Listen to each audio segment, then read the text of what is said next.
بٹی صاحب آپ کی کیا رائے اس سارے معاملے پہ؟ کیوں ریزائن کیا؟ دیکھیے مجھے تو میں اور مظہر بھائی پہلے بھی ایک پروگرام میں تھے، مجھے تو جسٹس مظاہر علی اکبر نقوی کے استعفے پر بھی حیرانی ہوئی. بڑے اہم فیصلے انہوں نے کیے. دبنگ جج تھے، الطاف حسین والی پابندی، پرویز مشرف کی سزا ختم. ان کے خلاف 10 شکایتیں تھیں، اثاثے، ذرائع آمدن سے زیادہ، آڈیو بھی آئی، گھر، پلاٹس. لیکن مجھے توقع نہیں تھی وہ استعفیٰ دے دیں گے. اور ان کے جب لوگوں سے قریبی ذرائع سے، فیملی سے بات ہوتی تھی، وہ کہتے تھے سب غلط ہے اور یہ انتقامی کارروائیاں ہیں. اور پھر وہ اچانک استعفیٰ دے گئے. اس سے یہی ایک تاثر ابھرا کہ شاید وہ فیس نہیں کر پا رہے تھے یا الزامات جسٹس اعجاز الحسن نے استعفیٰ کیوں دیا آپ کے خیال لیکن میں سر؟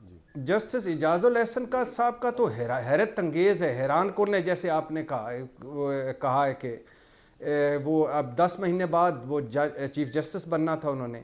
اب اس میں بہت ساری کی جا سکتی ہیں، باتیں کی جا سکتی ہیں کہ ان پر کوئی پریشر تھا، ان کے خلاف کوئی ریفرنس آ رہا تھا، کچھ ایسا تھا جس کا وہ سامنا نہیں کر پا رہے تھے. بٹی صاحب یہ تو میں آپ کو وثوق سے بتا رہا ہوں، ریفرنس تو آ رہا تھا. جی کچھ ایسا تھا، حالات ایسے تھے، مستعفی ہو گئے. اور ایک یہ بھی ہے کہ مظاہر علی اکبر نقوی پر اختلافات تھے چیف جسٹس یا سپریم جوڈیشل کونسل سے، تو اس وجہ سے بھی ایک استعفے کی وجہ بنی ہو.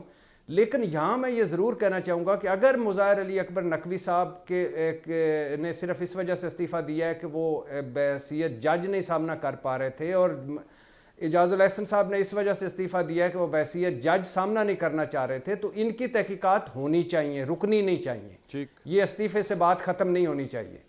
لیکن یہ بھی ذہنوں میں رہنا چاہیے کہ پچھلے سال بھر سے ان ججز کے خلاف جو ایک منظم مہم چلی، کردار، کنڈکٹ، خاندانوں تک بات پہنچی، متعصب جج، سازشی جج، عمران خان کے سہولت کار جج، ایماندار جج نہیں، عمراندار جج، اور اس طرح کے اور بہت ساری سیاسی جلسوں میں ہوئی جس پہ توہین عدالت لگنی چاہیے تھی، نہیں لگی. وہ بھی پریشر ہو سکتا ہے.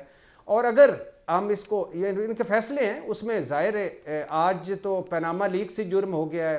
پیناما لیکس کے میرا خیال سے کچھ عرصے بعد میں آپ سے اگلے راؤنڈ میں پوچھوں گا کہ نواز شریف صاحب کتنے خوش ہوں گے آج اس فیصلے سے. یہ آپ کا پوائنٹ آ گیا، آپ بھی سمجھنے کی کوشش کر رہے ہیں. لیکن بٹی صاحب صرف تھوڑا سا اس میں آپ سے حد درجے وہ ادب کے ساتھ اختلاف یہ کروں گا کہ جس وقت عمران خان کے حوالے سے ان پہ دباؤ ڈالا جا رہا تھا اس وقت تو ریزائن کیا نہیں، تو آج ریزائن کرنے کی وجہ سمجھ نہیں آ رہی. مظہر صاحب آپ کی رائے میں ایک ہوتا ہے کانشیس کے تحت آپ ریزائن کرتے ہیں، جیسے کہ ہم جانتے ہیں بڑے کافی ججز نے یہاں پہ کیا بھی. ایک نام تو میرے آ گیا تھا ذہن میں، یہ میں نے بتایا آپ کو. لیکن یہ ریزگنیشن کیا ہے کہ 8 مہینے بعد وہ جج بننے لگے ہیں جسٹس اعجاز الحسن صاحب. آپ کے نزدیک کیا وجہ ہو سکتی ہے؟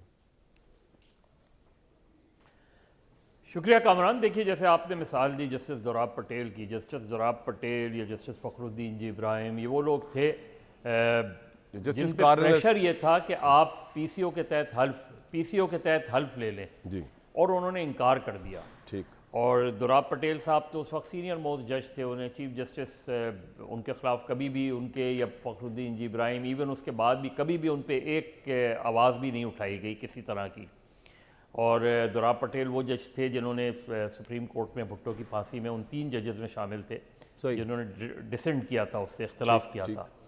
دیکھیے ہمارے یہاں پچھلے چند سالوں میں اتنی زیادہ جوڈیشری پولرائز ہو گئی. ابھی آپ خود نے کہا کہ اگر کسی جج کے استعفے پر کوئی سیاستدان خوش ہوتا ہے، کسی جج کے استعفے یا اس کے کسی فیصلے پہ کوئی اور سیاستدان خوش ہوتا ہے، تو یہ میرا خیال ہے ہماری پولیٹیکل اور جوڈیشل ہسٹری کے المیہ ہیں.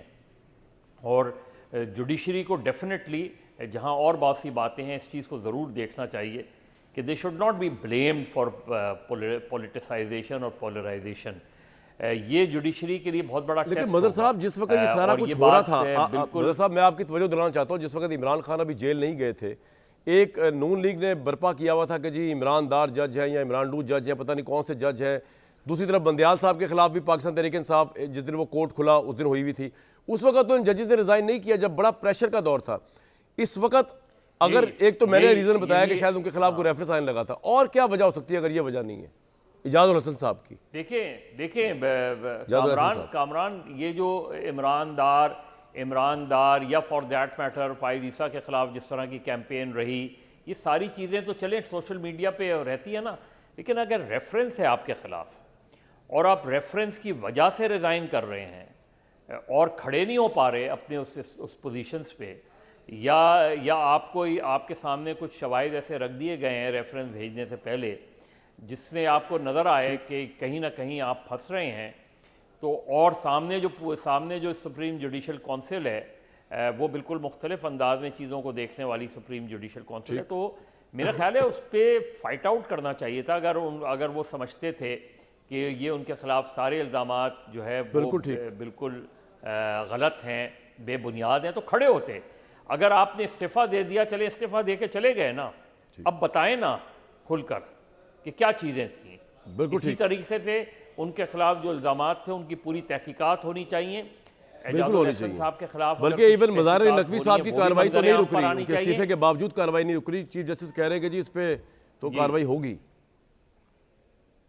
اس لیے کہ کامران اصل چیز یہ ہے کہ اگر دیکھیں سپریم کورٹ آپ کی اعلیٰ ترین عدالت ہے، اگر اعلیٰ ترین عدالت پہ اعلیٰ منصب پہ بیٹھے ہوئے ہمارے منصفوں کے بارے میں اس طرح کی بالکل ٹھیک سر، آئی ایگری ود یو، تو پھر آپ تصور میں بتاتا رہا ہوں ایک ریفرنس اور تیار ہے، لوگ ہونے جا رہا ہے، میرے ہاتھ میں ہے، میں بتا نہیں رہا ابھی، یہی میں کہہ رہا ہوں، یہی مجھے پتہ ہے جی مجھے پتہ ہے، تو ہمارے یہاں اقدار تو وہاں سے شروع ہوتی ہیں، بالکل ٹھیک، بدقسمتی سے اقدار اور اقتدار میں ہمارے یہاں سر آپ کا پوائنٹ بالکل آ گیا، گیپ آ گیا ہے، بالکل آ گیا۔ پاکستان میں لوگوں کو بتا دوں کہ اسلام آباد میں تو وہ کام چل رہا ہے کہ کسی کا نام لیے بغیر، کسی عہدیدار کا یا شعبے کا نام لیے بغیر کہ آپ پلاٹ لیتے ہیں اسلام آباد میں جو نان کمرشل پلاٹ ہوتا ہے، اس کے بعد اپنے عہدے کی اس سپیریورٹی کے اوپر یا دباؤ کے اوپر جو ہے، جو کہ آپ کا مینڈیٹ نہیں ہے، آپ سی ڈی اے سے دباؤ کروا کے اس کو کمرشل کرواتے ہیں، وہ 1 کنال یا 2 کنال کا پلاٹ جو ہے وہ کمرشل ہو کے کروڑ سے ارب تک پہنچ جاتا ہے، اور یہ پاکستان میں ہو رہا ہے، اور لوگوں کو پوچھنے والا ہے، کیونکہ افسوس کی بات ہے کہ جو ریفرنسز ہم دیکھ رہے ہیں اتنے اعلیٰ پائے ججز کے اوپر، تو اب بندہ کوئی کیا کہے۔ مظاہر علی نقوی صاحب کی مثال لے لیں، ان کے بیٹوں کے اوپر جو الزامات ہیں جس پہ وہ کہہ رہے ہیں کہ مجھے پتہ ہی نہیں ہے کہ ان کو کون سے پلاٹ کہاں سے آئے، یہ کوئی جواب تو نہیں ہے، یہ تو افتخار چودھری صاحب نے بھی ایک دفعہ جواب دیا تھا۔ عامر الیاس رانا صاحب، آپ بڑے باخبر صحافی ہیں اسلام آباد کے، آپ کے نزدیک یہ اتنی بڑی ڈیولپمنٹ، چلے مظاہر علی نقوی صاحب کو سمجھ آ گیا کہ وہ ریفرنس فیس نہیں کر پائے، اعجاز الحسن صاحب کا کیا یہی وجہ ہے کہ کوئی ریفرنس آنے والا تھا، یا کوئی وجہ اس سے بڑھ کر ہے، کوئی دباؤ تھا یا کوئی پروٹیسٹ کیا انہوں نے موجودہ سپریم کورٹ کی فنکشننگ پہ، کیوں ریزائن کر دیا؟ چیف جسٹس بننے والے تھے 8 ماہ بعد۔ کامران بھائی سر، آپ ایکسپریس میں شو کرتے تھے جس دن چیف جسٹس افتخار چودھری کے بیٹے کا کیس چل رہا تھا، اور شیخ اکرم صاحب بھی آپ کے ساتھ اور میں بھی شو میں تھا، اکرم شیخ صاحب، جی جی، تو میں نے یہ فکرہ کہا تھا کہ لگتا ہے کہ ہائیڈرولک ان کے گھر میں ہے، جہاں پہ وہ آتے ہیں تو گھر میں ٹویوٹا کار نظر آتی ہے، اور جو بڑی گاڑیاں جس کے ریفرنس ہیں بیٹے کی وہ شفقت پدری سے نظر نہیں آتے۔